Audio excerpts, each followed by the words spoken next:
نحمده ونصلي على رسوله الكريم اما بعد فاعوذ بالله من الشيطان الرجيم بسم الله الرحمن الرحيم واما بنعمة ربك فحدث صدق الله مولانا العظيم وصدق رسوله النبي الامين المتين الكريم ونحن على ذلك لمن الشاهدين والشاكرين والحمد لله رب العالمين۔ اجداد ملت اسلامیہ اور میرے عزیز بچوں،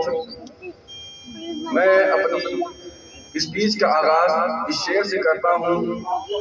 کہ چمن میں پھول کھلتے ہیں گلشن بہار بن کر، چمن میں پھول کھلتے ہیں گلشن بہار بن کر، 26 جنوری مبارک ہو پھولوں کا ہار بن کر، 26 جنوری مبارک ہو پھولوں کا ہار بن کر۔ میرے عزیز طلبہ، دارالعلوم قادریہ رضویہ کے اس وسیع و عریض کیمپس میں آج ہم جمع ہوئے تاکہ اپنے پیارے وطن ہندوستان کے یوم جمہوریہ کو منائیں۔ 26 جنوری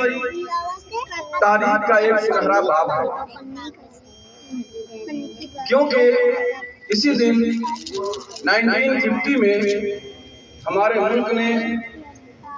اپنا ایک آزاد اور خود مختار جمہوریہ کے طور پر آئین نافذ کیا۔ میرے عزیز بچوں،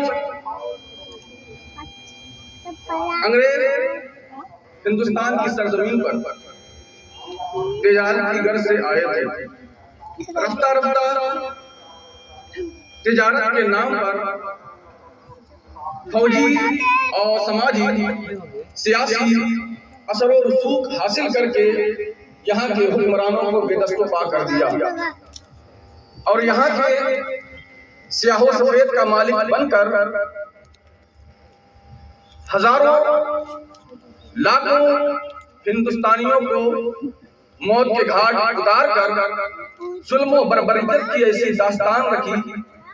ایسی ہلاکت خیز اور سفاکانہ کارروائیاں کی کہ چنگیز اور ہلاکت کی داستانیں بھی مان پڑ گئی۔ انگریزوں نے ہندوستان کی اینٹ سے اینٹ بجا دی، ہزاروں آبادیاں ویران کر دی گئی، قتل و غارت کا بازار گرم ہوا، ہر طرف سناٹا ہی سناٹا اور خاموشی ہی خاموشی نظر آ رہی تھی، اور ایسا لگتا تھا کہ ہندوستان کی بلندی کا ستارہ ہمیشہ ہمیشہ کے لیے غروب ہو جائے گا، لیکن اس دھرتی کے خالق و مالک کا یہ دستور رہا ہے کہ ظلم کی ٹہنی کبھی پھلتی نہیں، ظلم کی ٹہنی کبھی پھلتی نہیں، ناؤ کاغذ کی صدا چلتی نہیں، اور ظلم وہ ظلم ہے، ابھرے گا تو دب جائے گا، خون وہ خون ہے، ٹپکے گا تو جم جائے گا۔ چنانچہ ہندو مسلم سکھ عیسائی ایکتا و اکھنڈتا اتحاد و اتفاق کے نتیجے میں ہندوستان کا وقت بیدار ہوا۔ ٹیپو سلطان، علامہ شاہ عبد العزیز، علامہ فضل حق خیرآبادی، اشفاق اللہ خان، مہاتما گاندھی، جواہر لال نہرو، ڈاکٹر بھیم راؤ امبیڈکر، سردار ولبھ بھائی پٹیل،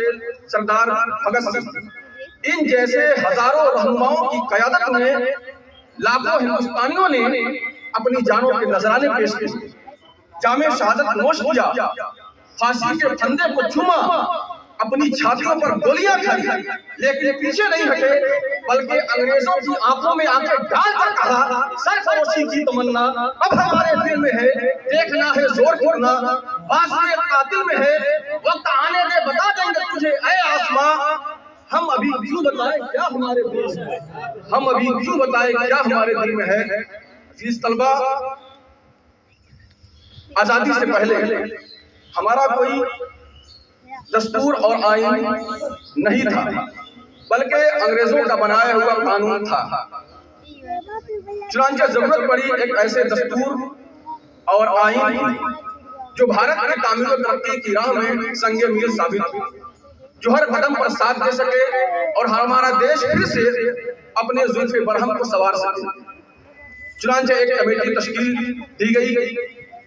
جس کے چیئرمین ڈاکٹر راجندر پرساد بنائے گئے، جس کی صدارت ڈاکٹر بھیم راؤ امبیڈکر کر رہے تھے۔ چنانچہ آئین کا نیا مسودہ ترمیم و تنسیخ، حذف و اضافے، غور و خوض کے بعد